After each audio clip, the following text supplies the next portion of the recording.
lagi. Assalamualaikum warahmatullahi wabarakatuh. Waalaikumsalam warahmatullahi wabarakatuh. Hari ini diawali dengan berdoa. Ketua kelas dipimpin berdoa. Siap, berdoa dimulai. Bismillahirrahmanirrahim. Rabbi zidni ilman warzuqni fahma. Raditu billahi rabba wa bil islami dina wa bi Muhammadin nabiyyan wa rasulah. Amin. Baik, agar lebih semangat, mari kita menyanyikan lagu nasional terlebih dahulu. Lagunya adalah Garuda Pancasila. Mari bersama-sama kita berdiri terlebih dahulu agar menambah rasa nasionalisme kita. Bisa dimulai? Bisa.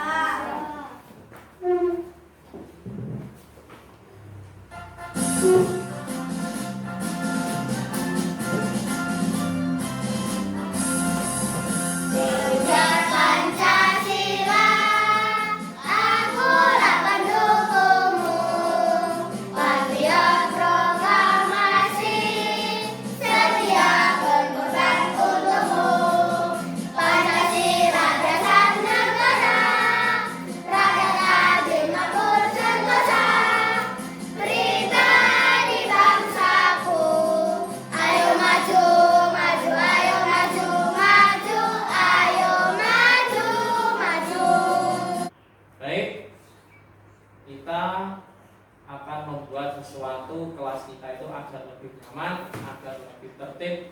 Kira-kira kita harus membuat apa terlebih dahulu? Siapa yang mau? Iya, siapa yang bisa? Kira-kira kelas kita itu agar nyaman, agar tertib, semuanya berjalan dengan lancar, berjalan dengan teratur. Apa yang harus kita lakukan? Kira-kira apa? Peraturan. Apa? Membuat peraturan. Membuat peraturan. Betul sekali. Boleh. Ada yang lain? Siapa yang bisa? Ayo. Apa Mbak Widya? Membuat kesepakatan. Benar sekali yang dikatakan Mbak Widya, Mbak Galunya. Kelas kita itu harus membuat kesepakatan kelas. Jadi tujuannya agar apa? Kesepakatan kelas itu dibuat agar tercipta kerukunan, agar tercipta ketertiban, agar tercipta kenyamanan dalam belajar. Jadi semua di dalam kelas agar berjalan dengan teratur dan berjalan dengan sesuai yang kita inginkan, maka kita harus membuat apa? Peraturan kelas. Kesepakatan kelas. Nah, sekarang Bapak sudah punya nih kertas plano di depan. Kita buat kesepakatan kelas bersama. Nanti setiap anak, ya, saya berikan satu post-it, silakan dituliskan. Kira-kira peraturan atau kesepakatan kita itu agar kelas kita itu nyaman, teratur, belajar lebih semangat. Coba dituliskan di dalam post-it-nya, ya. Silakan, saya bagikan satu persatu. Silakan maju sini, ayo semuanya maju sini. Semuanya maju sini. Saya bagikan satu persatu. Sudah, silakan kembali ke tempatnya. Silakan dituliskan. Nanti saya berikan videonya dulu ya. Silakan dituliskan di post-it-nya masing-masing.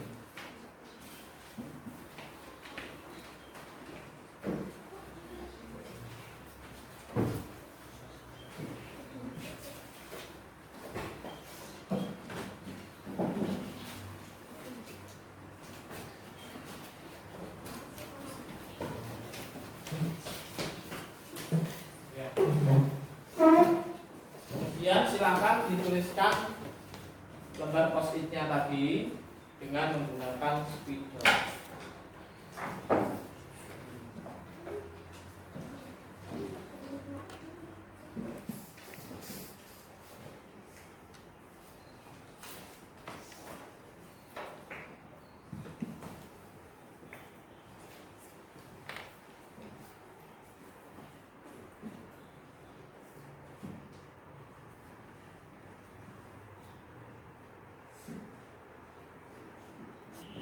Bagaimana? Sudah? Sudah. Kalau sudah semuanya, dari absen 1 silahkan ditempelkan di nomor 1. Absen 1 silahkan ditempelkan. Kalau tidak cukup silahkan naik, tidak apa-apa. Nah, naik tidak apa-apa. Kalau tidak cukup silahkan naik. Nah, sekarang selanjutnya nomor absen 2 akan maju untuk menempelkan tulisannya. Cepat.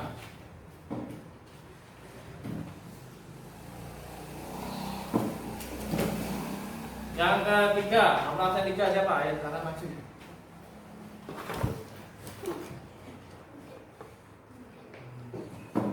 Absen 4.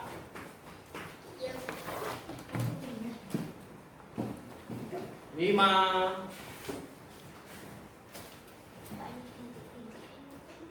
Enam.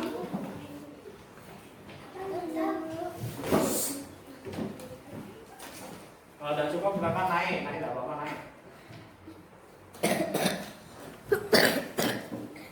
7.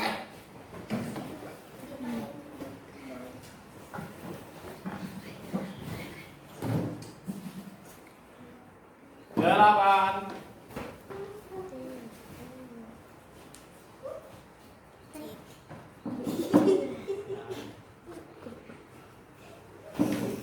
9.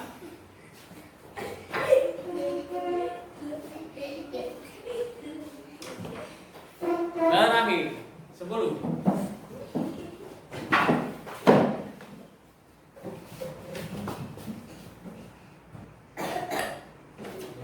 Ya, sekarang duduk.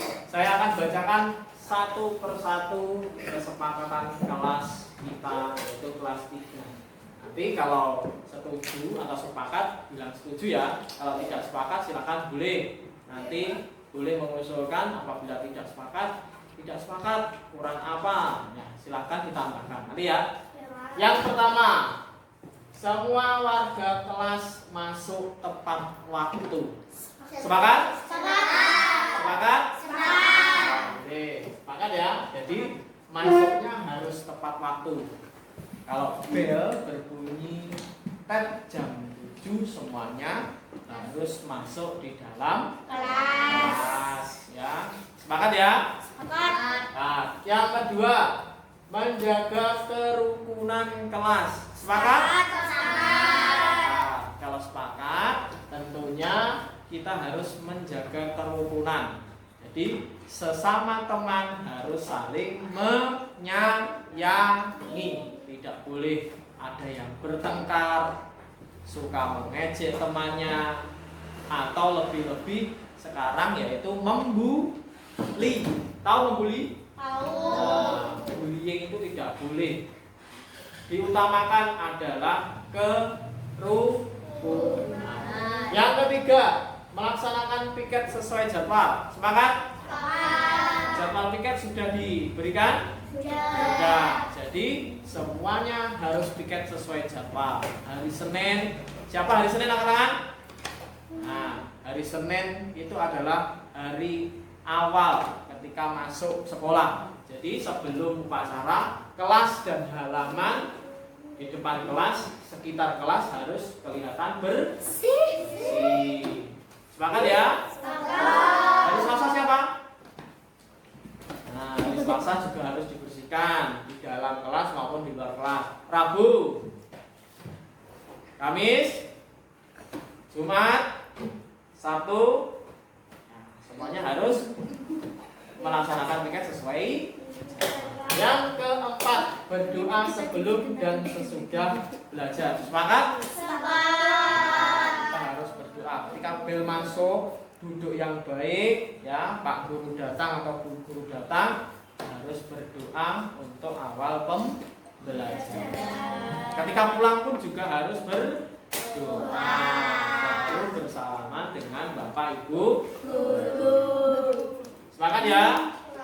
Yang keempat, menjaga kebersihan kelas dan lingkungan kelas dari datang sampai pulang. Nah, ini harus yang membersihkan tidak hanya piket saja, semuanya harus menjaga kebersihan.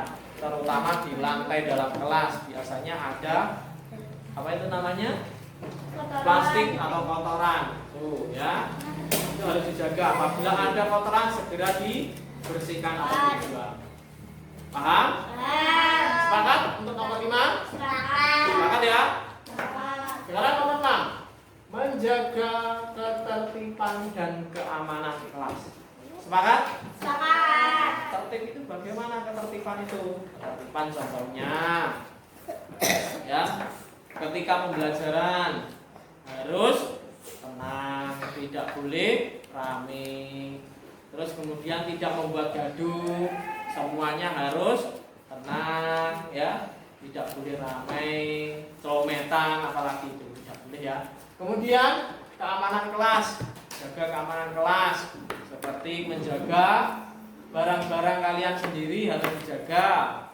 Kemudian ketika ada uang infak itu juga harus dijaga, jangan sampai hilang. Kita harus saling menjaga keamanan. Sepakat? Sepakat ya? Kemudian yang ke-7, menghargai dan menghormati semua warga kelas. Bapak, ibu guru, kemudian teman-temannya, kita harus hargai dan hormati. Sepakat? Kalau sepakat, lanjut ke 8, berperilaku yang baik ketika belajar. Di dalam kelas perilakunya juga harus baik, tidak boleh ya kaki di atas kursi, duduknya kok tidak sopan atau kurang sopan, itu diperbolehkan atau tidak? Iya. Jadi ini sepakat untuk berperilaku baik. Sepakat? Mana sepakatnya?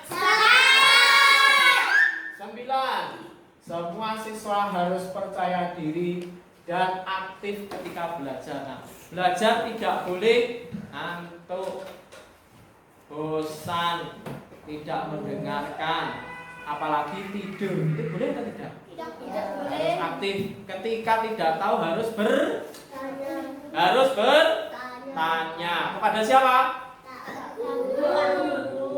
Kepada teman boleh tanya atau tidak? Loh, kenapa tidak? Harusnya ya, Bu. Sepakat yang nomor 9? Nah, 10, harus semangat belajar. Ini yang penting. Semuanya harus semangat belajar, baik di rumah maupun di sekolah. Sepakat? Sepakat untuk semuanya? Mana sepakatnya?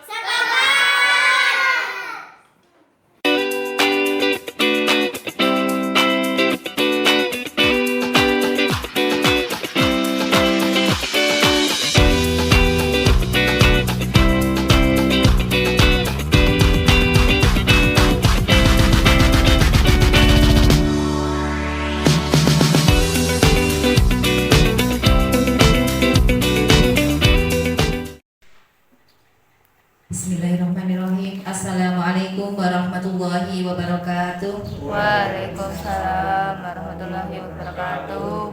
Kepada yang terhormat Ibu Kepala Sekolah SDN Nitian, yang kami hormati Bapak Ibu Guru SDN Nitian dan segenap hadirin yang berbahagia, puji syukur marilah kita panjatkan kehadirat Allah Subhanahu wa Ta'ala, karena atas limpahan nikmat, taufik dan hidayahnya kita dapat bertatap muka berkumpul di ruangan ini dalam acara diseminasi guru penggerak budaya positif dalam keadaan sehat walafiat.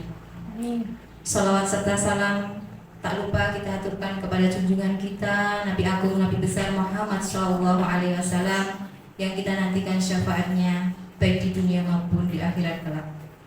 Amin. Bapak Ibu hadirin yang berbahagia, izinkan kami berdiri di sini untuk membacakan susunan acara diseminasi guru penggerak budaya positif Kamis 6 Juni tahun 2024. Acara yang pertama yaitu pembukaan, acara yang kedua doa, dilanjutkan sambutan kepala sekolah, acara yang keempat acara inti, dan acara yang terakhir yaitu penutup. Marilah acara yang pertama yaitu pembukaan kita buka bersama dengan membaca basmalah bersama-sama. Bismillahirrahmanirrahim. Terima kasih, semoga dengan bacaan basmalah tadi dapat memperlancar acara pada kesempatan hari ini. Acara yang berikutnya yaitu doa, kepada yang bertugas disilakan. Bismillahirrahmanirrahim. Assalamualaikum warahmatullahi wabarakatuh. Waalaikumsalam. Bapak Ibu yang kami hormati, monggo sareng-sareng kita berdoa. Semoga acara pada pagi hari ini yaitu diseminasi budaya positif yang mana tugas CGP dari Guru Penggerak Bapak Hanif Prasetyo berjalan dengan lancar, manfaat, maslahat, mendapat ridho dari Allah Subhanahu wa Ta'ala. Al-Fatihah.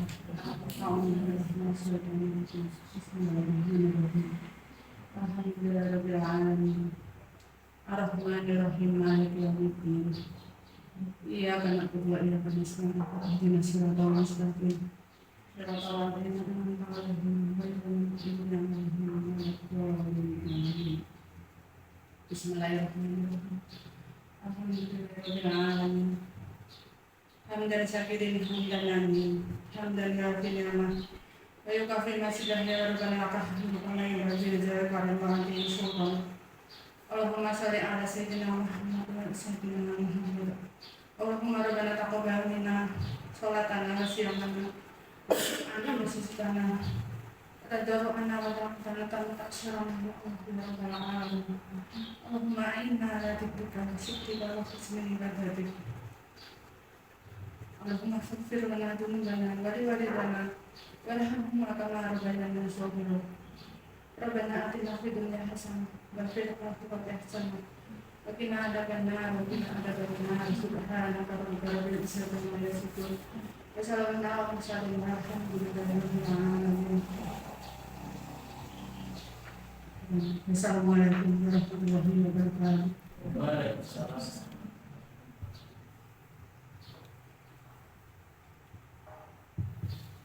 Dihaturkan terima kasih. Untuk acara yang berikutnya yaitu sambutan dari Kepala Sekolah SDN Itian. Untuk itu kepada yang terhormat Ibu Suyatmi disilakan.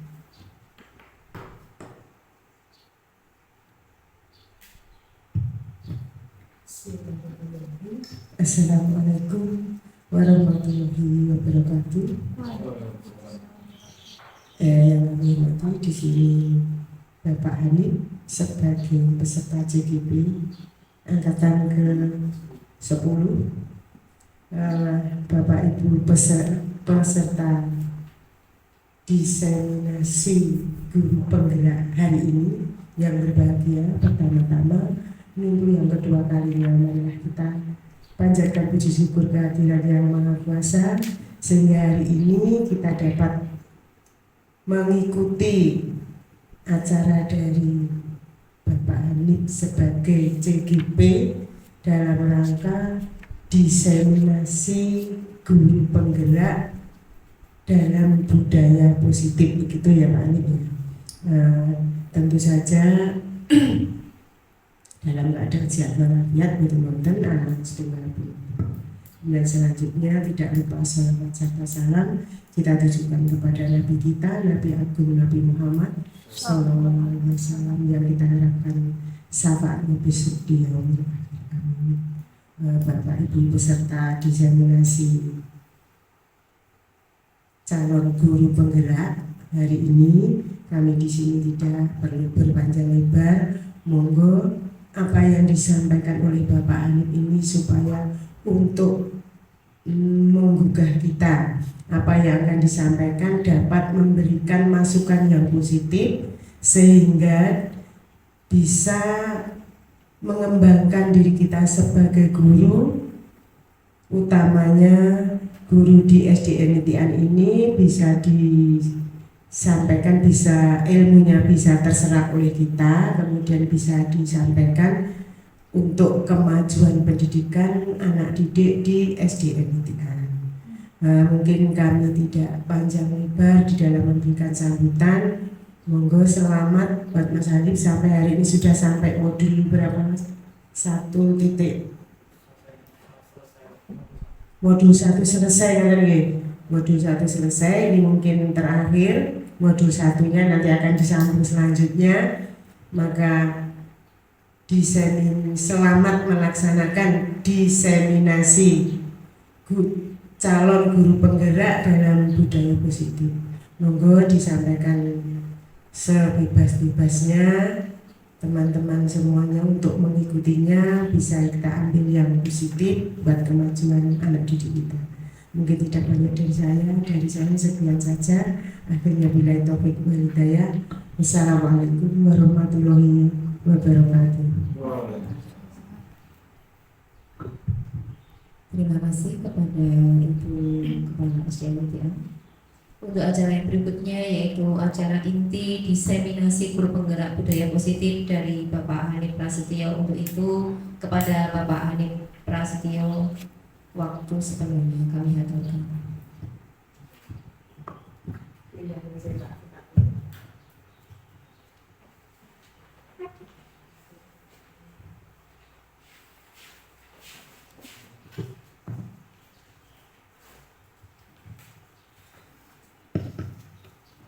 Bismillahirrahmanirrahim.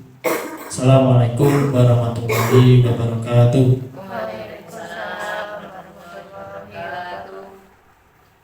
Kepada yang terhormat Ibu Suyatmi selaku Kepala SDN Nitian Kecamatan Lawasan, dan tak lupa juga kepada Bapak Ibu Guru SDN Nitian yang berbahagia. Langsung saja Bapak Ibu semuanya mohon maaf hari ini mengganggu waktu Bapak Ibu semuanya, karena saya harus menyampaikan mengenai diseminasi ini karena sebagai tugas saya untuk melengkapi di LMS yang mana hari ini harus terselesaikan, kemudian harus melaksanakan pretest di modul yang kedua. Seperti itu Bapak Ibu semuanya. Langsung saja untuk mempersingkat waktu, karena waktunya juga nanti masih ada tugas yang harus diselesaikan. Bapak Ibu semuanya yang saya hormati, ini mengenai diseminasi modul 1.4 tentang budaya positif. Kira-kira yang terbersit di pemikiran Bapak Ibu semuanya, kira-kira apa yang ada di dalam benak Bapak Ibu mengenai budaya positif? Ada yang bisa menyampaikan satu kata atau dua kata? Budaya positif, gambaran mengenai budaya positif itu seperti apa? Ada yang bisa menyampaikan satu kata saja atau dua kata? Bu Titik, Bu Sukini atau Bu Yeni, Bu Sus, Pak Suroso, Bu Nita atau Bu Suyatmi, ada yang disampaikan mengenai budaya positif? Budaya positif itu kalau menurut saya ya budaya itu kebiasaan yang sudah ada, dibudayakan lagi, diarahkan ke arah yang positif, ke arah yang lebih baik, mungkin seperti itu. Terima kasih Bu Suyatmi. Jadi saya menangkap bahwa budaya positif itu adalah kebiasaan yang baik, seperti itu nih pada intinya. Baik Bapak Ibu, ada sedikit pertanyaan pemantik. Ini, apakah Bapak Ibu setuju dengan pernyataan ini? Yang pertama adalah hukuman dapat mendisiplinkan anak. Yang kedua, pemberian hukuman dengan hal positif seperti membaca atau membersihkan halaman sekolah dapat meningkatkan disiplin anak. Yang ketiga, memberikan penghargaan dapat meningkatkan motivasi belajar anak. Yang pertama terlebih dahulu, yaitu hukuman dapat mendisiplinkan anak. Setuju atau tidak setuju? Kira-kira Bapak Ibu ada yang bisa menyampaikan? Mungkin ada yang setuju? Untuk menjawab hukuman setuju atau tidak setuju itu kita lihat dulu hukumannya apa. Coba pakai mic-nya supaya bisa terdengar. Setuju atau tidak setuju Pak Suroso? Untuk menjawab setuju atau tidak setuju itu kita lihat dulu untuk hukumannya apa. Kalau hukumannya itu memberatkan fisik anak, tentunya kita tidak setuju. Kalau hukumannya itu membuat anak lebih disiplin, lebih giat belajar, itu saya boleh setuju. Begitu. Oke. Terima kasih Pak Suroso. Jadi kalau setuju dilihat cara pandangnya seperti itu ya Pak Suroso. Baik. Yang kedua, pemberian hukuman dengan hal positif seperti membaca atau membersihkan halaman sekolah dapat meningkatkan disiplin anak. Kira-kira setuju atau tidak? Bu Sukini, setuju atau tidak? Setuju. Baik, setuju karena ini hal yang positif atau negatif kira-kira. Dampaknya kepada anak kira-kira positif nih. Baik. Kemudian yang ketiga, memberikan penghargaan dapat meningkatkan motivasi belajar anak. Setuju. Jadi dari ketiga pertanyaan pemantik ini nanti akan terjawab di materi yang akan saya sampaikan Bapak Ibu. Jadi yang setuju nanti akan terjawab dan tidak setuju pun juga akan terjawab di materi nanti. Kita sedikit bermain Bapak Ibu mengenai perubahan paradigma. Jadi sobeklah secari kertas kecil, kemudian tuliskan benda atau sesuatu yang sangat berharga untuk Bapak Ibu. Kemudian letakkan di salah satu tangan, kemudian digenggam benda tersebut atau sesuatu yang sudah ditulis tadi dengan membentuk kepala. Kemudian teman yang ada di sebelahnya mencoba untuk sekuat tenaga dengan berbagai cara untuk meminta memberikan benda itu. Kemudian teman di samping Anda, teman di samping Bapak Ibu semuanya bisa membujuk, bisa mengancam, menghardik atau merayu, menyuap ya, dengan apa saja, dengan berbagai cara agar kepalan yang Bapak Ibu semuanya, kepala yang ada di dalamnya tadi bisa terbuka. Kira-kira coba kita praktek Bapak Ibu. Ada kertas nih. Coba Bapak Ibu menuliskan satu benda atau sesuatu yang paling berharga di kehidupan Bapak Ibu. Kemudian silakan dimasukkan dalam kepalan tangan, genggam sekuat tenaga. Nanti teman di sampingnya berusaha untuk membuka. Coba Bapak Ibu, silakan tuliskan yang sangat berharga. Kira-kira apa? Bebas ini Bapak Ibu. Kalau sudah silakan digenggam benda atau sesuatu yang berharga. Boleh bebas yang berharga di dalam kehidupan Bapak Ibu. Digenggam.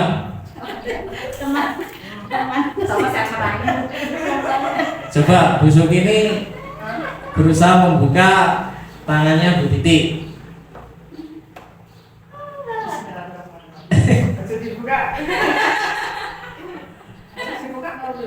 Yang penting sampai terbuka. Boleh dirayu, boleh dibujuk, boleh. Masa menayu apa?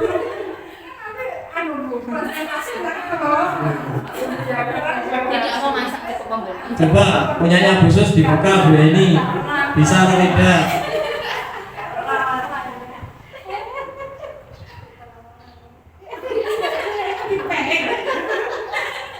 Nah, dari kepala tangan yang ada di dalam, kira-kira apa yang terjadi Bapak Ibu? Kira-kira apa yang terjadi? Bukan, maksud saya ketika ya ada yang mempertahankan. Kira-kira yang bisa membuka itu siapa? Yang membuka diri kita sendiri. Jadi ibaratkan di sekolah itu ketika anak itu ibaratnya itu bagaimana nih? Anak itu sulit Jadi kita harus mampu mendalami anak itu. Jadi ada istilahnya anak yang kurang disiplin seperti itu. Nah, kita gali, kita analisis sehingga nanti permasalahan yang ada di dalam anak maka akan diketahui. Lanjut ya Bapak Ibu. Perubahan paradigma teori kontrol atau ilusi kontrol. Jadi yang pertama, ilusi guru mengontrol murid. Ini merupakan suatu gambaran. Sekarang itu guru harus mampu mengontrol muridnya. Kemudian yang kedua, ilusi bahwa kritik dan membuat orang merasa bersalah itu dapat menguatkan karakter. Yang ketiga, ilusi bahwa semua penguatan positif efektif dan bermanfaat. Dan yang terakhir, ilusi bahwa orang dewasa memiliki hak untuk memaksa. Nah, jadi semua yang ada di tayangan slide ini merupakan paradigma yang lama, sehingga perlu adanya teori kontrol. Seperti apa? Nah, jadi seperti ini Bapak Ibu. Perubahan paradigma stimulus respon teori kontrol. Bisakah kita mengontrol seseorang? Seperti tadi Bu Sukini ingin membuka tangannya Bu Titi. Bisakah Bu Sukini mengontrol Bu Titi untuk membuka tangannya? Tidak bisa. Yang bisa mengontrol atau membuka adalah diri kita sendiri. Seperti itu Bapak Ibu. Stimulus respon yang pertama, kita mencoba mengubah orang agar berpandangan sama dengan kita. Jadi pandangan kita harus sama dengan kita. Paradigma yang dulu itu anak pelajaran matematika harus mendapatkan semuanya rata sama, harus mendapatkan nilai 90. Nah, di dalam teori kontrol itu kita berusaha memahami pandangan orang lain. Kenapa anak ini tidak bisa dalam hal matematika? Jadi harus didalami, diselami, atau bisa dianalisis juga. Kemudian yang kedua, stimulus respon perilaku buruk dilihat sebagai suatu kesalahan. Perilaku buruk itu tidak hanya semata kesalahan saja. Nah, jadi perilaku yang buruk itu pasti ada tujuan. Nah, seperti contohnya anak datang terlambat, ditanya kenapa kau datang terlambat, pasti punya alasan, pasti punya tujuan. Seperti itu. Kenapa tidak mengerjakan PR, kenapa tidak mengerjakan tugas, pasti ada alasannya. Entah di rumah itu nanti ada kegiatan lain, capek atau selesai bermain. Jadi seperti itu. Jadi setiap perilaku buruk itu tidak semua salah. Jadi pasti ada tujuannya. Tetapi ya tinggal kita melihat dari segi perilaku anak tersebut. Kemudian orang lain bisa mengontrol saya. Ini tidak bisa. Yang hanya bisa mengontrol adalah diri kita sendiri. Seperti itu ya Bapak Ibu.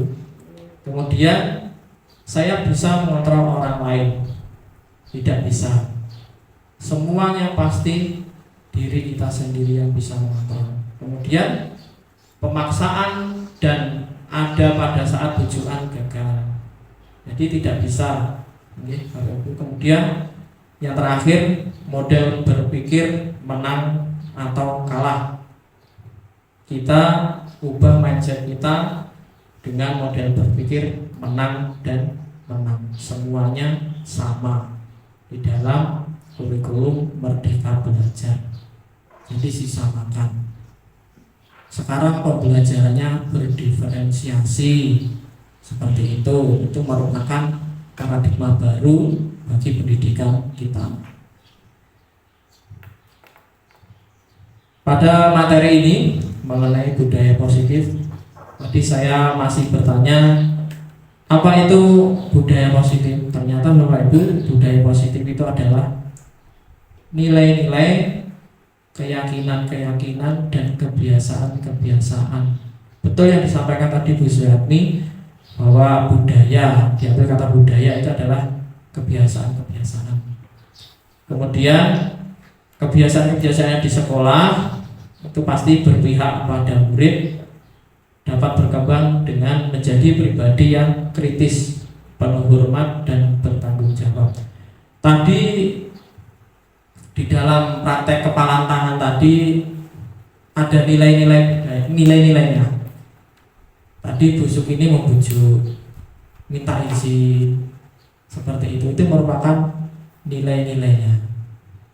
Kemudian kebiasaan-kebiasaannya itu juga ada tadi, kebiasaan untuk mempertahankan diri, seperti itu. Jadi budaya positif seperti itu Bapak Ibu untuk pengertiannya. Nah, apa bedanya dengan disiplin positif? Kalau budaya positif tadi adalah nilai-nilainya atau keyakinan-keyakinan dan kebiasaan-kebiasaannya. Untuk disiplin positif adalah cara penerapan. Di sekolah kita pasti sudah melaksanakan atau menerapkan yang namanya disiplin positif. Banyak sekali penerapan agar tercipta budaya positif di sekolah kita. Seperti mulai dari datang, anak itu datang tepat waktu, kemudian pelaksanaan upacara juga tepat waktu, selesai juga tepat waktu, masuk tepat waktu, kemudian juga ada kegiatan sholat duha berjamaah, kemudian tahfidz, kemudian kegiatan pembelajarannya pun juga dari awal sampai akhir anak-anak juga mengikuti pembelajaran yang menyenangkan, tidak ada yang istilahnya grundel atau sambat atau mengeluh, tidak ada. Jadi disiplin positif ini merupakan suatu cara penerapan disiplin tanpa kekerasan dan ancaman yang dalam prakteknya melibatkan perilaku komunikasi efektif antara guru dan murid. Penerapan disiplin positif ini mengajarkan murid untuk memahami konsekuensi perilaku yang mereka lakukan, sehingga murid dapat menghormati diri sendiri dan bertanggung jawab terhadap lingkungan dan pribadinya masing-masing. Jadi kesimpulannya, disiplin positif ini merupakan salah satu cara menerapkan budaya positif yang bertujuan untuk menumbuhkan kesadaran serta memberdayakan murid untuk melakukan sesuatu tanpa ancaman maupun hukuman. Disiplin positif yang dilaksanakan di SDN Nitian tidak ada satupun kekerasan, tidak ada ancaman. Anak-anak diberikan suatu kegiatan yang positif sehingga anak-anak itu betah di sekolah, karena di SDN Nitian sudah tercipta budaya positif. Alhamdulillah sudah diterapkan, sudah dilaksanakan dengan baik. Nah, dari budaya-budaya positif yang sudah dilaksanakan di sekolah, di SDN Nitian, pasti tercipta nilai-nilai kebajikan. Nilai-nilai kebajikan ini tercantum atau tertuang di dalam profil pelajar Pancasila. Profil pelajar Pancasila ada 6, Bapak Ibu semuanya. Yang pertama adalah beriman dan bertakwa kepada Tuhan Yang Maha Esa dan berakhlak mulia. Yang pertama terlebih dahulu, sebelum kita beranjak ke anak-anak, Bapak Ibu guru sudah menjadi teladan sebagai profil pelajar Pancasila. Yang pertama adalah beriman dan bertakwa kepada Tuhan, seperti sholat jamaah bersama, sholat jamaah, kemudian melaksanakan pengamalan nilai-nilai agama. Ini sudah merupakan nilai-nilai kebajikan. Yang kedua, berkebinekaan global. Bapak Ibu guru juga sudah melaksanakan hal tersebut, seperti setiap tanggal 3 memakai baju adat. Itu merupakan sikap atau nilai-nilai berkebinekaan global. Anak-anak pun juga sudah memakai seragam atau baju adat. Kemudian bergotong royong saling membantu satu sama lain. Kemudian setiap hari Jumat setelah senam melaksanakan kerja bakti, itu juga termasuk gotong royong. Kemudian ada sikap mandiri. Ini merupakan sikap yang tanpa mempergantungkan orang lain, mampu mengerjakan tugasnya sendiri. Kira-kira anak-anak juga sudah melaksanakan, Bapak Ibu guru juga sudah melaksanakan tugasnya masing-masing, juga dikerjakan sendiri. Seperti itu Bapak Ibu. Kemudian bernalar kritis. Ini juga Bapak Ibu guru juga sekarang eranya era zaman modern, jadi pengetahuan pun tidak hanya datang di buku, sekarang juga banyak sekali di media-media sosial, kemudian di internet, itu banyak sekali, sehingga pengetahuan kita juga bertambah. Kemudian kreatif ini juga sudah ditanamkan di SDN Nitian. Kemarin juga sudah membuat batik ekoprint yang sudah dijahitkan Bapak Ibu, sudah dipakai. Jadi itu termasuk bentuk kreativitas anak. Jadi nilai-nilai kebajikan atau sesuai dengan nilai profil pelajar Pancasila, saya kira di sekolah kita di SDN Nitian sudah melaksanakan hal tersebut. Nah, kemudian disiplin positifnya juga sudah diterapkan. Baik Bapak Ibu, sebelum meskipun di sekolah kita di SDN Nitian sudah melaksanakan penerapan budaya positif, kita harus mampu mengembangkannya di dalam kelas kita masing-masing, yaitu dengan cara membentuk keyakinan kelas atau kesepakatan kelas. Nah, bedanya saya mau bertanya kepada Bapak Ibu semuanya. Bedanya peraturan kelas atau tata tertib kelas dengan keyakinan kelas atau kesepakatan kelas, kira-kira bedanya apa? Ada yang bisa menjelaskan? Peraturan kelas dengan kesepakatan kelas, ada yang bisa menjelaskan? Monggo. Kalau peraturan kelas itu apa? Kemudian kalau kesepakatan kelas itu seperti apa? Pak Roso bisa menjelaskan atau Bu Sus? Monggo. Bedanya apa? Bu Heni, Bu Sukini, Bu Titi, monggo. Bedanya apa? Menurut saya kalau peraturan kelas itu berlaku untuk semua kelas, tapi kalau kesepakatan kelas itu berlaku untuk kelas tertentu yang disepakati. Mungkin itu. Yang lain monggo. Monggo Bu Titi. Peraturan kelas dulu. Kalau dari saya itu, kalau peraturan kelas itu bisa yang membuat salah satu atau wali kelas. Tetapi kalau kesepakatan kelas itu dibentuk bersama-sama antara wali dan murid atau dan anak. Demikian, terima kasih. Terima kasih. Betul sekali, tepuk tangan untuk Bu Titi. Betul yang disampaikan Bu Titi tentang peraturan kelas. Kalau peraturan kelas itu yang membuat hanya satu pihak saja. Jadi seperti tata tertib itu yang membuat hanya satu orang atau satu pihak saja. Kemudian kalau kesepakatan kelas, yang membuat atau merancang adalah semua warga yang ada di kelas, mulai dari bapak ibu guru, bapak atau ibu guru, wali kelasnya, kemudian juga murid-murid yang ada di dalam kelas. Nah, Bapak Ibu, Mengenai kesepakatan kelas, ini adalah di dalam membuat kesepakatan kelas, tentunya setiap anggota kelas itu perlu belajar. Kemudian setiap anggota kelas ini perlu senang. Kira-kira yang pertama, di dalam kelas itu perlu belajar ya Bapak Ibu. Sangat perlu ya?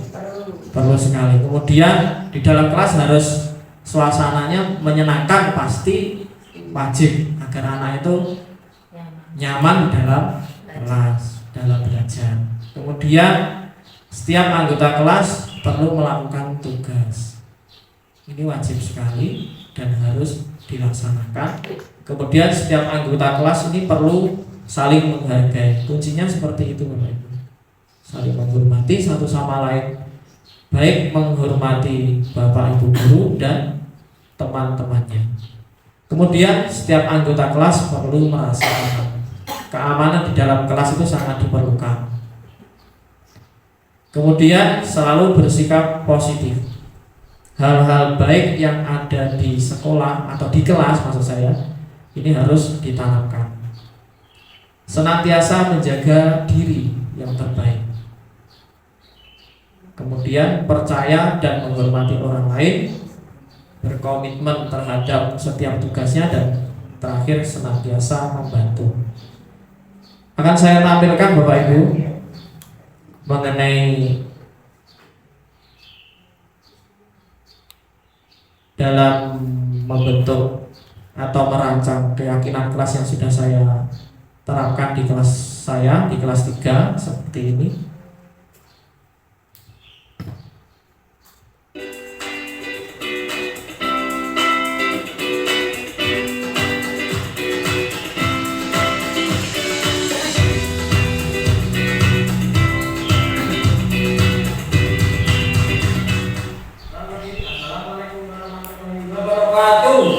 Waalaikumsalam warahmatullahi wabarakatuh. Ini diawali dengan berdoa. Bapak kelas dipimpin berdoa. Siap berdoa dimulai. Bismillahirrahmanirrahim. Rabbi zidni ilman warzuqni fahman. Raditu billahi rabban wa bil islami dinan wa bi Muhammadin nabiyyan wa rasulan. Amin. Baik, agar lebih semangat, mari kita menyanyikan lagu nasional terlebih dahulu. Lagunya adalah Garuda Pancasila. Mari bersama-sama kita berdiri terlebih dahulu agar membuat nasionalisme kita. Bisa dimulai? Bisa.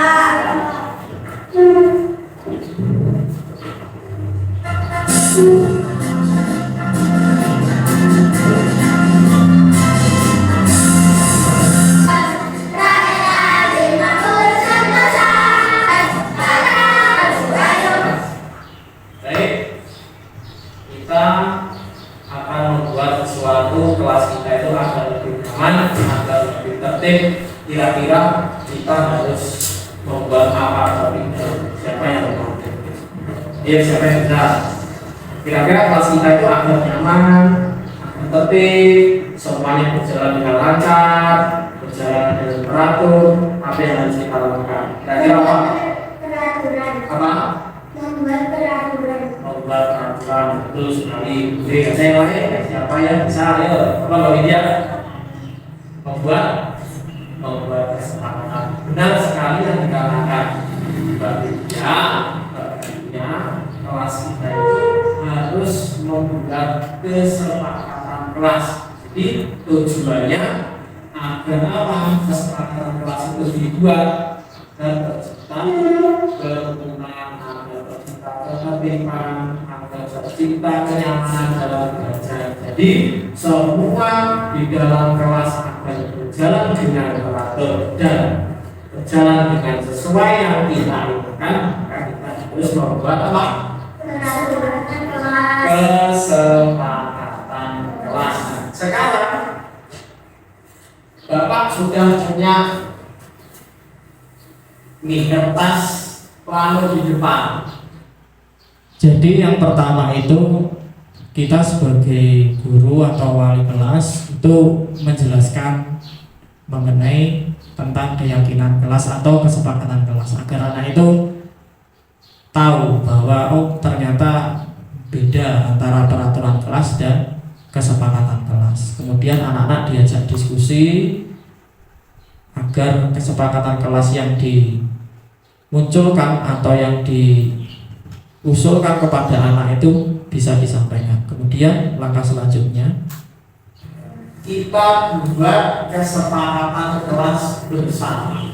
Nanti setiap anak, ya, saya berikan satu post-it, silakan dituliskan kira-kira peraturan atau kesepakatan kita itu agar kelas kita itu nyaman, teratur, belajar lebih semangat. Coba dituliskan di dalam post-it-nya, ya. Silakan saya bagikan satu persatu. Silakan maju sini, ayo semuanya maju sini. Semua dituliskan. Ya.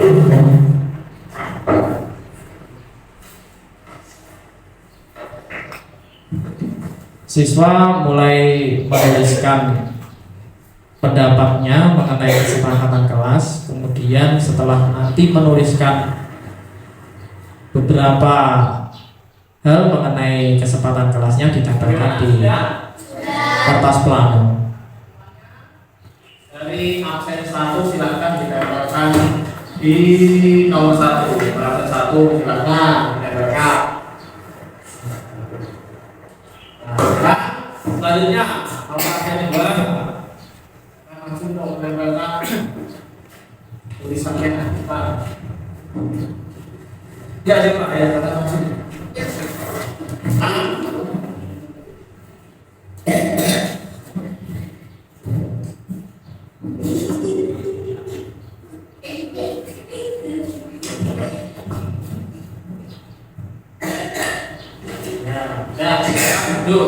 Saya akan bacakan satu persatu kesepakatan kelas kita, yaitu kelas 3. Nanti Berikutnya, ini sebagai wali kelas kita harus juga menjelaskan yang disampaikan oleh anak-anak agar nanti anak-anak itu mampu memahami kesepakatan kelas yang telah disepakati bersama, agar anak-anak itu setiap hari ingat bahwa yang diusulkan atau yang diberikan kepada kelas agar mampu dilaksanakan dengan sebaik-baiknya.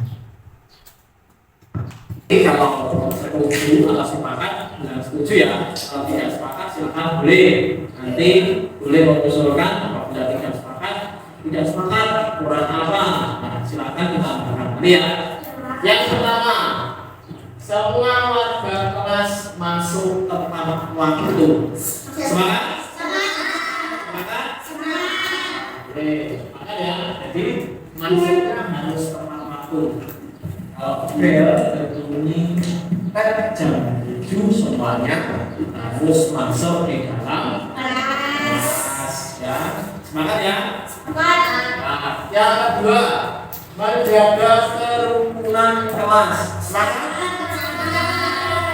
Kalau semangat, tentunya kita harus menjaga kerukunan. Jadi sesama teman harus saling menyayangi.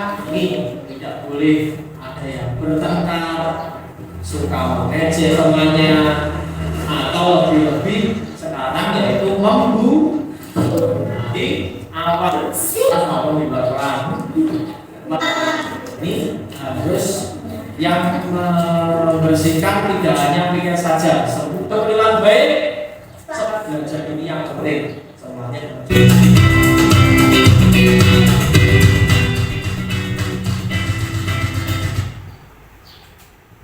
Setelah selesai membuat kesepakatan kelas, tentunya harus kita tempelkan di tempat yang strategis sehingga anak-anak itu ketika datang itu langsung bisa melihat kesepakatan yang telah dibuat, sehingga nanti akan tertanam di hati anak-anak semuanya sehingga mampu dilaksanakan dengan sepenuh hati.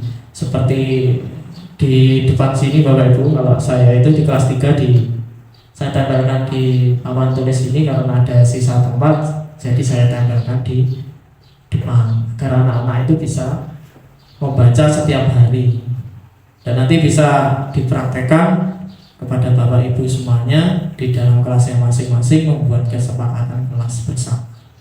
Jadi bedanya seperti itu antara peraturan dan kesepakatan kelas.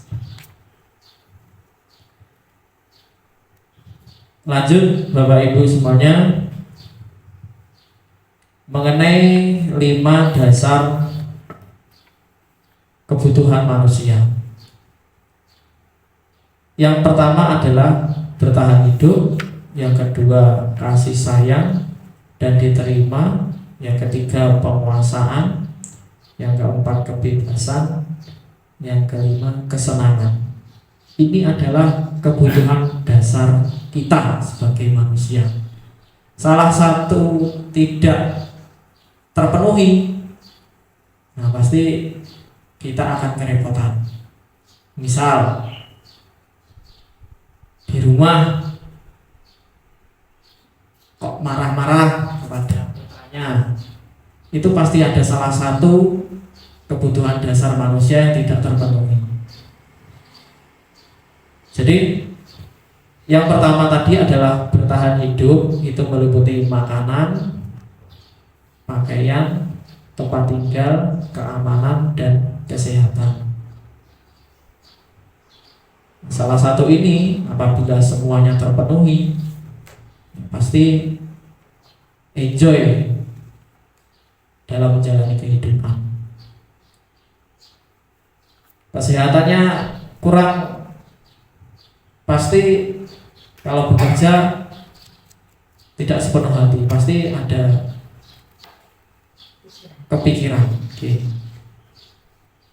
Kemudian kasih sayang dan rasa diterima. Rasa diterima, dipedulikan, berbagi, kerjasama, dan menjadi bagian dari kelompok. Ini adalah kebutuhan kita. Tidak dipedulikan, ya pasti kita kepikiran juga, kemudian berdampak pada kesehatan kita. Yang ketiga penguasaan, ini mengenai harga diri, keinginan untuk dianggap, memimpin, berprestasi, diakui dan didengar. Kemudian yang keempat kebebasan, ini meliputi mandiri, memiliki pilihan, mencoba hal yang baru, dan mampu mengendalikan arah dirinya. Yang terakhir kesenangan, itu meliputi bermain, humor, antusias, dan tertawa. Salah satu ini tidak terpenuhi, maka pasti hidupnya kurang bahagia.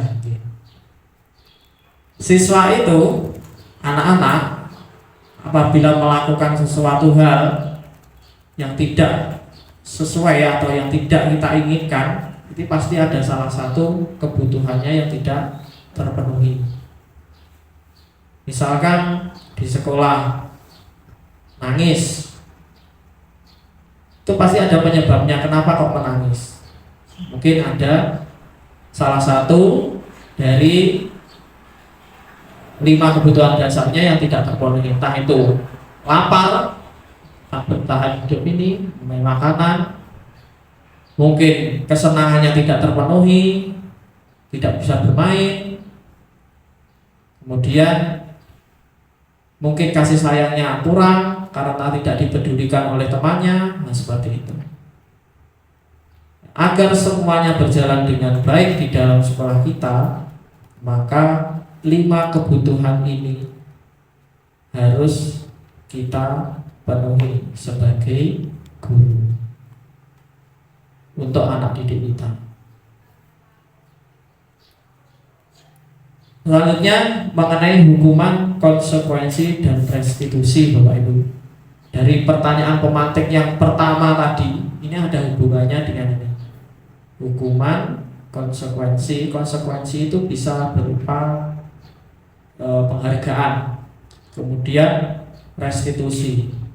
Yang pertama terlebih dahulu, hukuman itu tidak terencana, tiba-tiba datang. Contohnya, anak datang terlambat, tiba-tiba pasti nanti sebagai guru itu kalau suka menghukum itu tiba-tiba secara tidak sadar langsung menghukum seperti itu gitu Bapak Ibu. Kemudian murid tidak tahu apa yang akan terjadi, datang terlambat, tidak tahu yang akan terjadi apa. Kemudian bersifat satu arah, arahnya pasti hukuman. Nah, hukuman itu berupa fisik atau psikis. Kemudian konsekuensi ini terencana atau disepakati sesuai peraturan. Contohnya, jika kalian nanti, kita kepada anak ya, jika kita nanti atau kalian nanti nilainya baik, nanti kalian akan mendapatkan hadiah reward seperti itu ya. Tetapi di dalam pikiran anak tersebut, apabila nanti tidak mendapatkan yang baik, anak tersebut pasti berpikir, berarti kalau aku tidak mendapatkan nilai baik, berarti aku mesti jelek. Seperti itu anggapannya anak seperti itu. Kemudian murid tetap dibuat tidak nyaman. Tidak nyamannya kenapa? Karena anak tersebut jika tidak mendapatkan nilai baik, nah pasti terpikirkan, aku tertinggal. Saya berarti tidak seperti teman-teman saya yang nilainya baik. Dikaitkan dengan hukuman tadi, jadi anak tadi mesti terganggu psikisnya. Kemudian sikap guru selalu memonitor murid. Nah, yang diharapkan dalam paradigma perubahan paradigma yang diharapkan adalah mengenai restitusi. Jadi restitusi ini proses menciptakan kondisi bagi murid untuk memperbaiki kesalahan. Misalnya anak datang terlambat, itu ditanya agar tidak mengganggu psikisnya, maka ditanya terlebih dahulu dengan cara yang baik. Kemudian proses kolaboratif yang mengajarkan murid untuk mencari solusi sendiri. Nah, kalau kamu itu terlambat, kira-kira solusimu bagaimana? Harus bangun pagi, pasti anak-anak pasti bisa menjawab seperti itu. Itu adalah suatu kolaboratif kita mengajarkan kepada murid kita untuk mencari sebuah solusi sendiri. Nah, 5 posisi kontrol kita. Nah, kita sebagai apa nih Bapak Ibu? Apakah penghukum, pembuat merasa bersalah, teman, pemantau, atau manajer? Kita lihat di dalam video ini Bapak Ibu.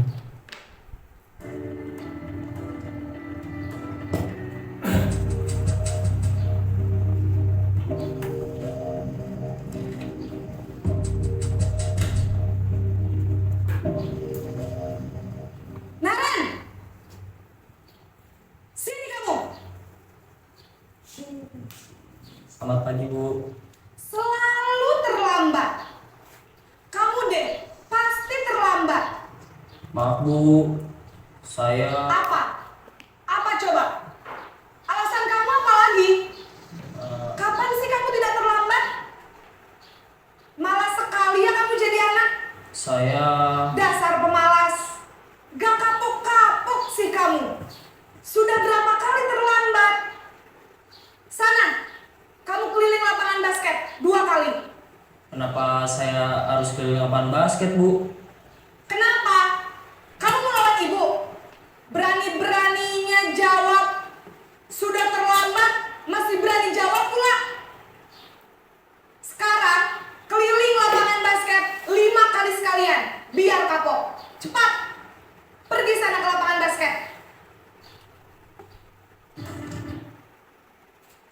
posisi kontrol sebagai penghukum di SDN Nitian tidak ada seperti ini nih Bapak Ibu.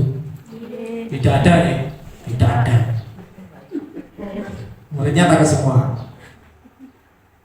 Jadi penghukum ini tadi, ini guru berperan sebagai penghukum dengan memberikan konsekuensi langsung. Jadi datang secara tiba-tiba.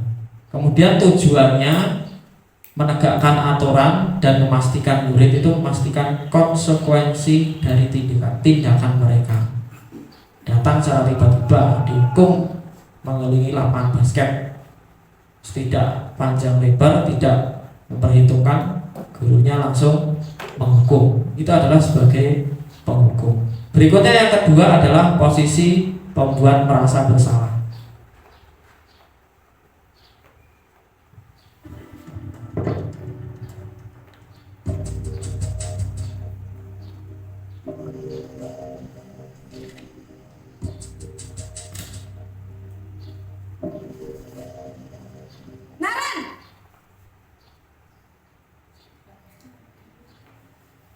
Selamat pagi, Bu. Naren, kamu kenapa terlambat lagi, Nak? Ya Tuhan, Naren. Kamu senang ya bikin ibu susah ya? Kalau kamu terlambat lagi, nanti ibu yang ditegur bapak kepala sekolah, Nak. Disangka ibu tidak bisa membina kamu. Duh, gimana ini? Maaf, Bu. Duh, Gusti Naren, kamu suka ya kalau ibu ditegur bapak kepala sekolah? Terus, sekarang ibu harus tulis apa ini di buku absen? Ini kamu sudah sering terlambat loh. Ibu harus apa coba? Maaf, Bu. Maaf sekali. Ya sudah, lain kali jangan bikin ibu susah lagi ya, Nak ya. Ibu tidak akan kuat lagi kalau kamu begini terus. Bisa jantungan kalau ibu tegur bapak kepala sekolah. Sana cepat ke kelas. Maaf ya, Bu.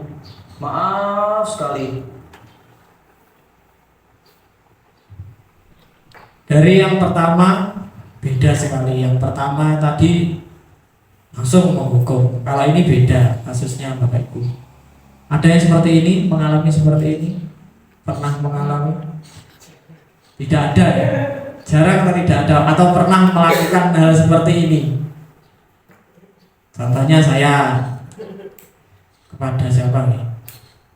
Dulu di kelas 3, Alfredo. Enggak yang apa itu? Aduh, Alfredo.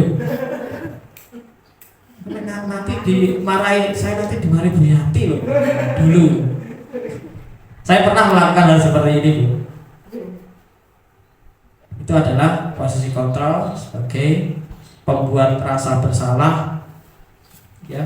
Kemudian bahwa guru itu membantu murid merenung dan merasa bertanggung jawab atas kesalahan mereka.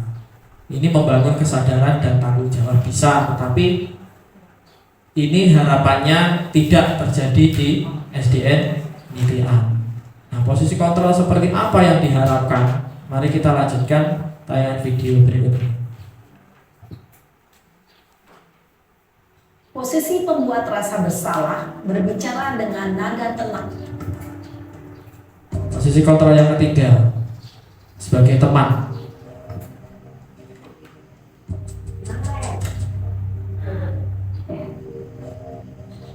Naren,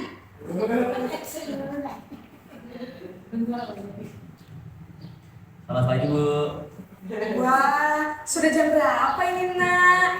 Terlambat lagi ya, sayang. Iya, Bu. Habis ibu saya lupa bangunkan saya, Bu. Kamu malah menyalahkan ibu kamu. Kamu bukannya anak yang larinya paling kencang. Kok terlambat sih? Iya, Bu. Saya memang terlambat bangun tadi. Jadi, biarpun saya lari kencang, tetap gak kekejar, Bu. Ya sudah sana. Nanti lain kali larinya lebih kenceng lagi ya. Biar gak terlambat lagi. Bikin seneng ibu. Demi ibu. Bisa kan? Bisa lah, Bu. Ya sudah sana masuk kelas. Ibu beresin urusan absen kamu. Kamu ini ada-ada saja. Beda guys suasananya. Dari yang pertama sedikit menyeramkan, yang kedua agak sedikit cair, dan ini sangat cair sekali karena posisinya sebagai teman, halus seperti temannya sendiri, bahasanya juga bahasa yang santai. Itu adalah posisi kontrol sebagai teman. Jadi bahwa guru ini berperan sebagai teman yang mendengarkan dan memahami. Tujuannya membangun hubungan yang positif dan mendukung. Ini bisa dilakukan loh, Bu. Pasti pernah melakukan seperti ini ya, tadi sebagai teman. Selanjutnya posisi kontrol yang keempat, posisi pemantau atau monitor.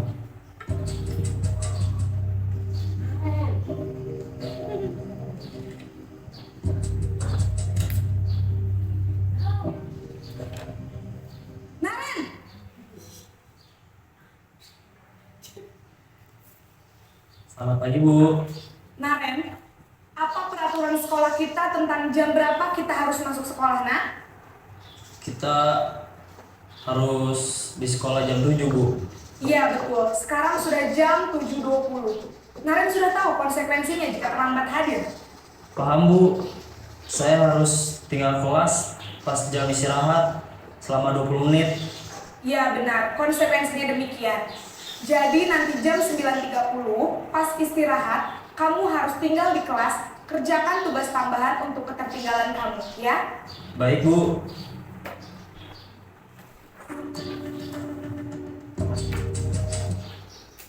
Posisi yang keempat sebagai monitor tadi agak sedikit tegas dan mengingatkan kepada murid atas kesalahannya. Kemudian juga sedikit memberikan solusi atas kesalahannya adalah dengan mengerjakan tugasnya. Seperti itu Bapak Ibu. Ini sebagai pemantau atau monitoring. Posisi kontrol yang terakhir ini yang diharapkan kita semua. Jadi sebagai guru kita harus, harapannya, himbauannya adalah posisi kontrol sebagai manajer.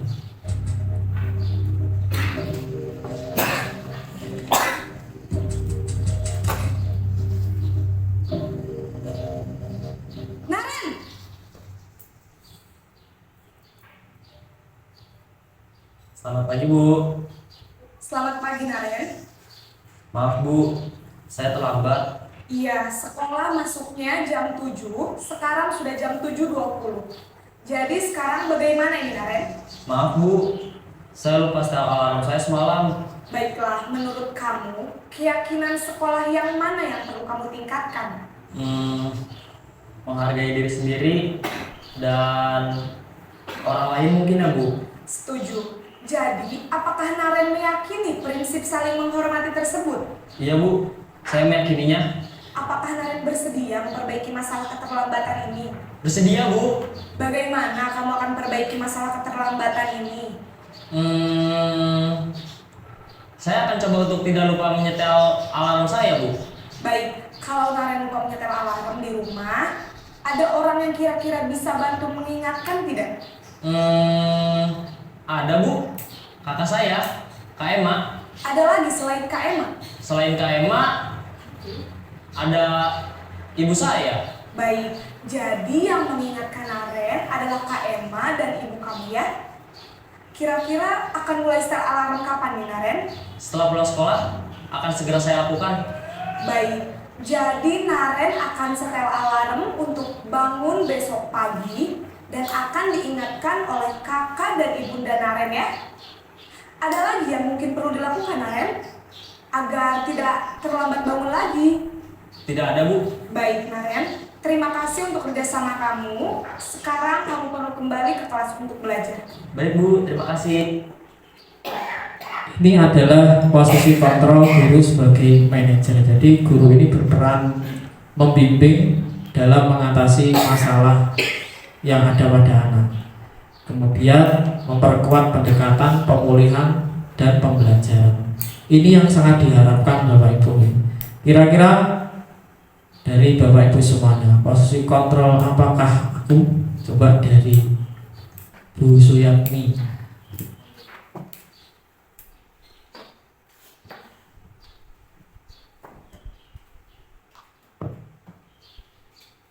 Kira-kira pernah di dalam posisi kontrol apa, Bu?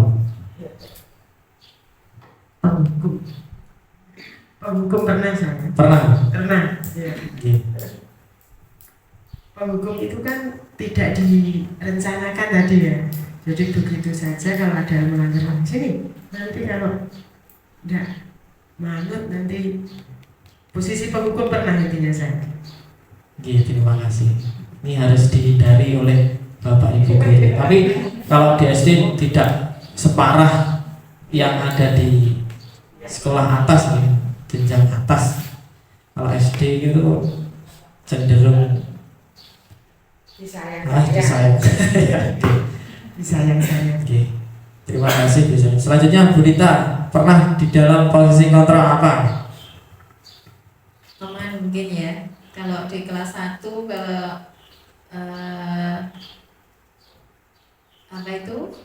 mengajak berbicaranya itu seolah-olah kita teman itu, anak-anak itu kelihatannya merasa nyaman dan tidak merasa takut, karena anak-anak kelas 1 itu kadang mengajak berbicara itu sambil duduk di pangkuan orang tuanya seperti itu. Terima kasih Bu Rita. Sekarang coba Bu Titi, pernah dalam posisi kontrol bagaimana? Mungkin kalau saya di posisi pertama pernah, di posisi kedua juga pernah, di posisi ketiga iya, keempat iya juga, kalau yang kelima mungkin perlu belajar. Terima kasih. Terima kasih Bu Titi. Selanjutnya Bu Segini, pernah di dalam posisi kontrol yang bagaimana? Ya, insya Allah pernah di itu, posisi 3 dan 4. Karena ya pernah mengajar di Alia untuk ya, anak MA itu ya sering sekali, kalau terlambat itu sering. Jadi kalau diterapkan nomor 1 dan ya terutama nomor 1 ya, itu tidak jerah, tidak jemu, malah seneng nih kadang ya. Mungkin itu yang lebih cocok itu kalau dulu teman itu. Jadi kalau sebagai teman itu mungkin lebih mendekat lagi, lebih berubah. Jenjang yang sekolah menengah atas. Ya, sering-sering terlambat di atas. Terima kasih Bu Sugini. Selanjutnya Bu Eni, pernah di dalam posisi kontra yang bagaimana? Kalau saya pertama pernah, ketiga. Kalau kelas 2 kan lebih cenderung sama seperti kelas 1. Jadi harus sebagai teman. Kalau penghukum ya kalau ada, kadang kan ada yang enggak mengerjakan PR, itu kadang saya suruh mengerjakan di depan. Situasional. Ya, mungkin itu. Oke, terima kasih Bu Eni. Kalau Bu Silawati, bagaimana Bu? Pernah di dalam posisi kontra yang bagaimana? Saya sering yang nomor 2, 3 dan 4. Kedua itu membuat rasa bersalah karena menghadapi Faiz itu yang sering tidak pernah mengerjakan PR itu. Terus saya berpikir apa saya apa nggak senang sama saya seperti itu. Terus dia jawabnya ya nggak apa-apa Bu, nggak apa-apa gitu saja. Itu jadi saya malah bingung gitu. Itu aja saya. Terima kasih Bu Sulus. Selanjutnya Pak Suroso, pernah di dalam posisi kontra yang bagaimana Pak Suroso? Saya pribadi ini pengalaman di lapangan ya, itu kebanyakan yang nomor 1. Biasanya kan anak-anak itu kalau datangnya terlambat atau sering bicara jorok itu saya hukum lari ke lapangan atau besar 5 kali begitu Mas. Ya begitu. Terakhir Bu Eni.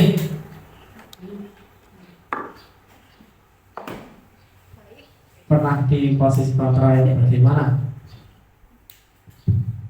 Kalau saya selama pengalaman saya ini lebih banyak itu yang kedua dan ketiga. Tapi kalau sifatnya untuk yang kedua itu merasa bersalah kepada saya ya, tapi saya lebih mengingatkan merasa bersalah kepada kedua orang tua. Jadi membuat mereka berpikir kalau ketika mereka itu tidak disiplin atau melakukan hal yang tidak baik, jadi mereka tuh berpikir kalau orang tua mereka itu berusaha menyekolahkan mereka bagaimana caranya supaya bisa sekolah, jadi mereka harus benar-benar rajin dan melaksanakan tugasnya gitu. Jadi bukan merasa bersalah kepada saya, tapi lebih kepada kedua orang tuanya.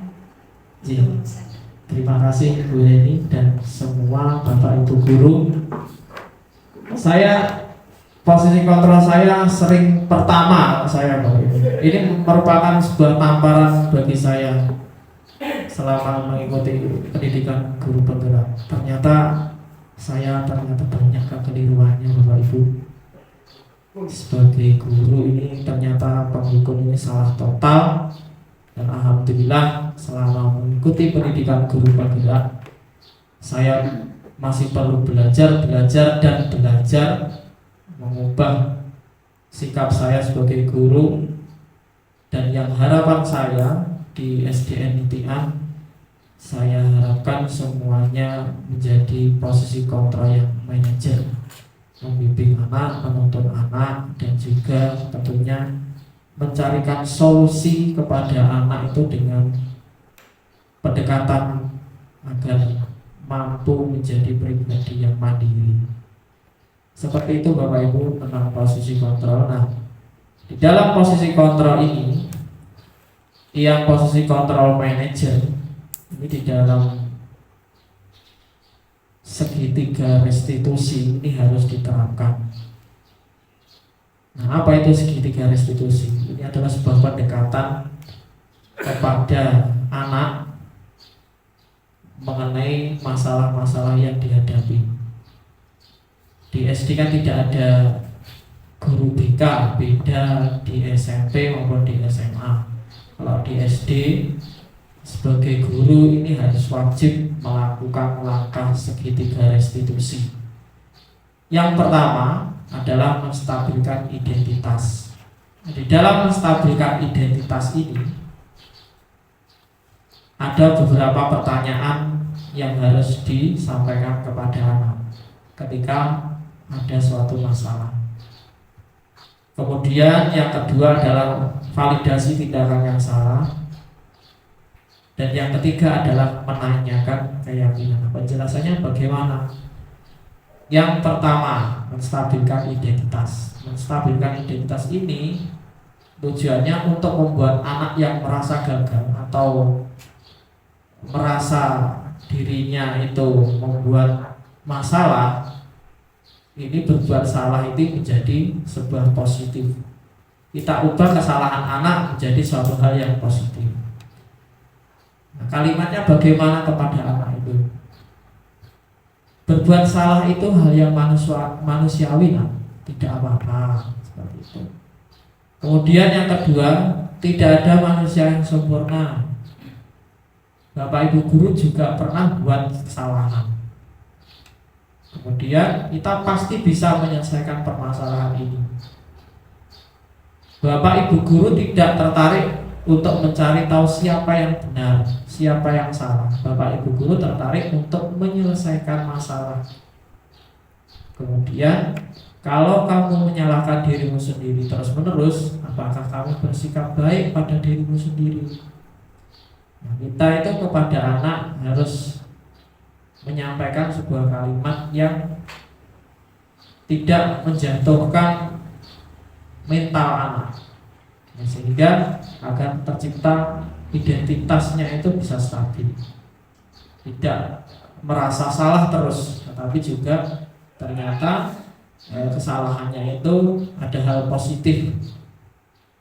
Kemudian validasi tindakan yang salah ini membantu siswa mengenali basic need-nya atau kebutuhan yang ingin dipenuhinya ketika melakukan kesalahan itu. Pada dasarnya setiap tindakan manusia itu tujuannya untuk memenuhi basic need. Apa itu basic need? Apa kebutuhan dasarnya? Tadi 5 dasar kebutuhan tadi. Apakah itu powernya itu adalah tadi kekuatan, kemudian freedomnya kebebasan, love and belonging ini adalah kasih sayang, kemudian fun itu adalah tadi kesenangan, dan yang terakhir survival tadi adalah bertahan hidup. Kita bisa bertanya kepada anak atau memberikan kalimat seperti ini. Kamu bisa saja kan melakukan ini lebih buruk, tapi kamu tidak melakukan. Kemudian yang kedua, kamu pasti punya alasan mengapa melakukan. Dan yang ketiga, apa yang penting bagi kamu? Kamu boleh tetap berusaha menjaga sikap itu, tapi tambahlah sikap lain yang baru. Dan yang kelima, maukah kamu belajar cara lain untuk mendapatkan yang kamu butuhkan tanpa harus memukul? Ini ketika anak berkelahi. Dan yang keenam, apakah kamu bisa melakukan dengan lebih baik besok lagi? Kemudian yang terakhir, menanyakan keyakinan. Ini anak melihat kesalahannya dihubungkan dengan norma sosial dan nilai-nilai yang mendasari manusia berinteraksi dengan orang lain. Kalimatnya bisa seperti ini. Apa nilai yang kita percaya di kelas atau sekolah kita?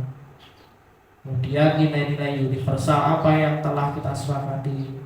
Kelas yang ideal itu seperti apa? Kamu ingin jadi anak yang seperti apa? Dan yang terakhir, apa yang kamu rasakan ketika kamu melakukan itu? Kamu menjadi orang yang seperti apa? Nah, dari ketiga segitiga restitusi ini pernah saya terapkan dan saya dokumentasikan di kelas 3 ketika dua anak ini mendapatkan suatu permasalahan. Yang pertama, tidak mengerjakan tugas PR, kemudian dan tidak memakai seragam lengkap ketika upacara bendera. Nah, tayangannya seperti ini Bapak Ibu.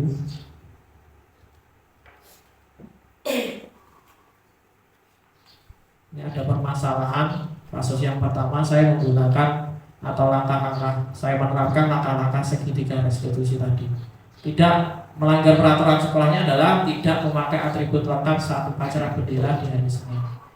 Ini Mas Gio, ini siswa kelas 3. Hari Senin itu kan wajib memakai seragam lengkap ketika upacara bendera. Namun ketika upacara dia menunduk dan takut, kelihatannya takut, kemudian ternyata lupa membawa dasi, topi, dan kelengkapan atribut upacara bendera.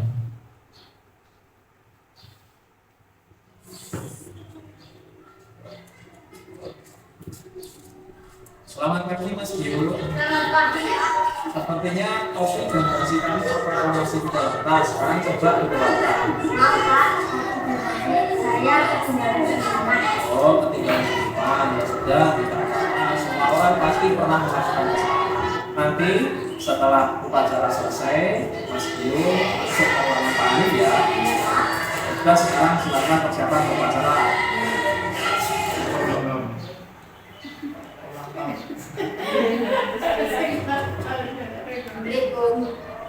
Waalaikumsalam warahmatullahi wabarakatuh. Silakan masuk Mas Gio.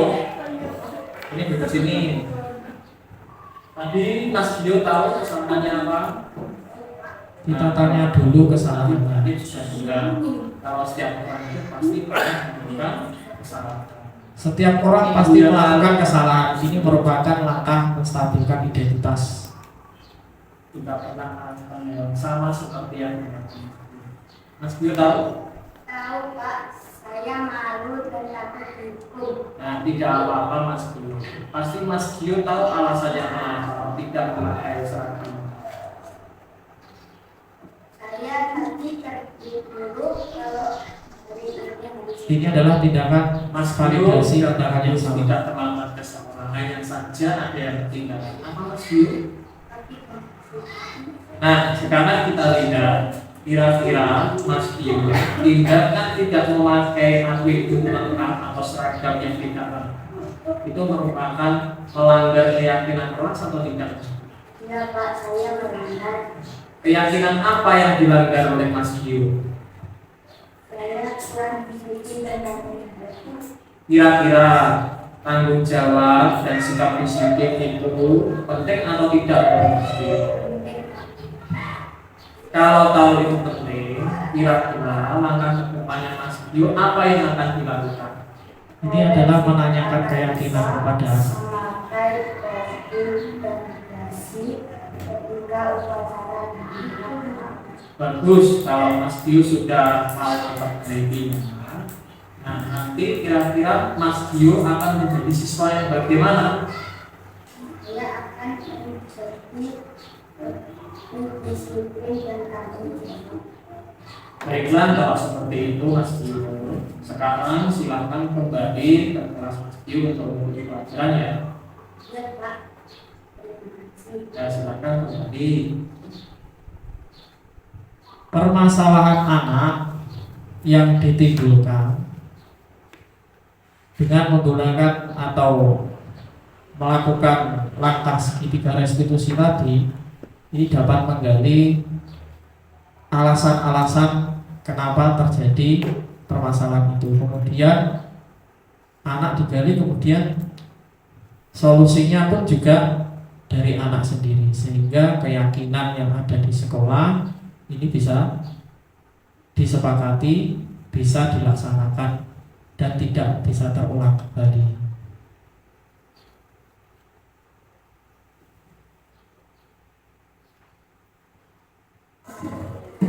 Tanggapan dari anak-anak. Warahmatullahi wabarakatuh. Perkenalkan, nama saya Putu. Saya siswa kelas 3 SDN Nitian. Saya merasa senang. Saya tidak dihukum karena saya tidak memakai topi dan dasi. Saya diajak untuk memperbaiki kesalahan saya. Terima kasih Pak Hanif. Wassalamualaikum warahmatullahi wabarakatuh.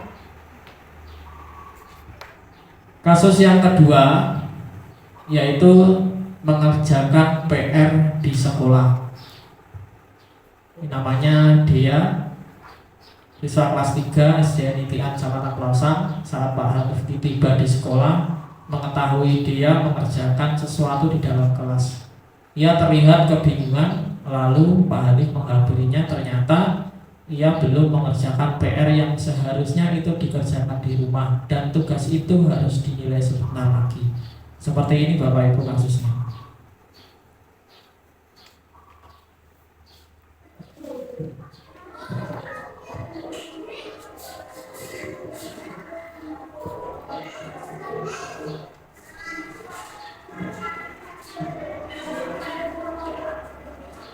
Selamat pagi Mbak Dea. Mbak Dea, sedang apa ya? Oh, belum mengerjakan PR ya? Ya, tidak apa-apa. Mbak Dea tidak hanya satu-satunya anak yang tidak mengerjakan PR. Kemarin-kemarin temannya Mbak Dea juga ada ya yang tidak mengerjakan PR. Coba, Mbak Dea pasti punya alasan kenapa kok tidak mengerjakan.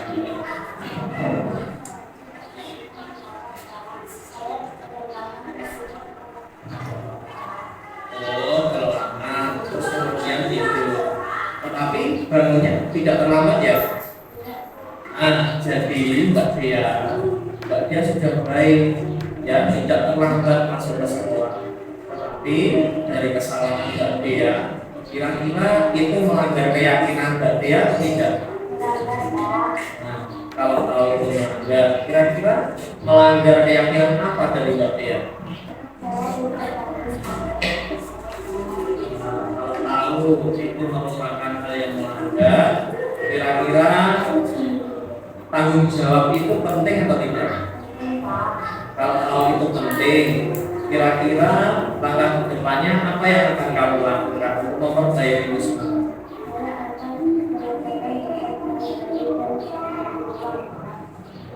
Jadi kalau kamu sudah tahu cara memperbaikinya, kamu nanti ke depannya akan menjadi orang yang bagaimana? Ya, bagus sekali. Jadi tolong diterapkan ya. Dan sekarang silakan mempersiapkan untuk pembelajaran hari ini. Lanjut.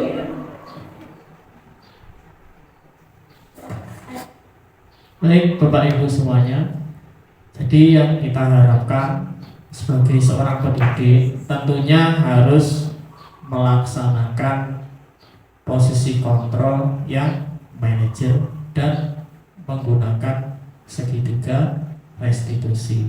Seperti itu harapannya Bapak Ibu. Kemudian kesimpulannya dari penanganan kasus yang dilakukan guru dengan menggunakan pendekatan segitiga restitusi diharapkan dapat memposisikan diri sebagai manajer dengan mengajukan pertanyaan-pertanyaan yang bermakna, kemudian membuat guru murid itu lebih mandiri, percaya diri, dan pandai jawab. Sekian yang dapat saya sampaikan Bapak Ibu. Mungkin ada pertanyaan, saya persilakan, monggo. Ada yang ditanyakan?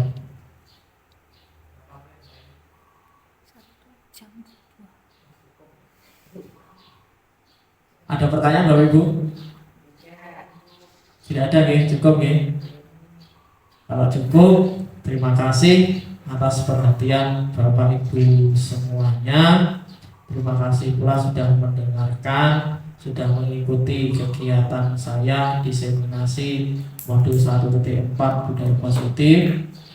Saya akhiri. Mohon maaf apabila dalam penyampaian saya ada suatu kata yang kurang berkenan di hati Bapak Ibu semuanya. Saya mohon maaf yang sebesar-besarnya. Saya akhiri. Billahi taufiq wal hidayah. Assalamualaikum warahmatullahi wabarakatuh. Waalaikumsalam warahmatullahi wabarakatuh. Saya kembalikan ke pembawa acara kepada Bu Nita.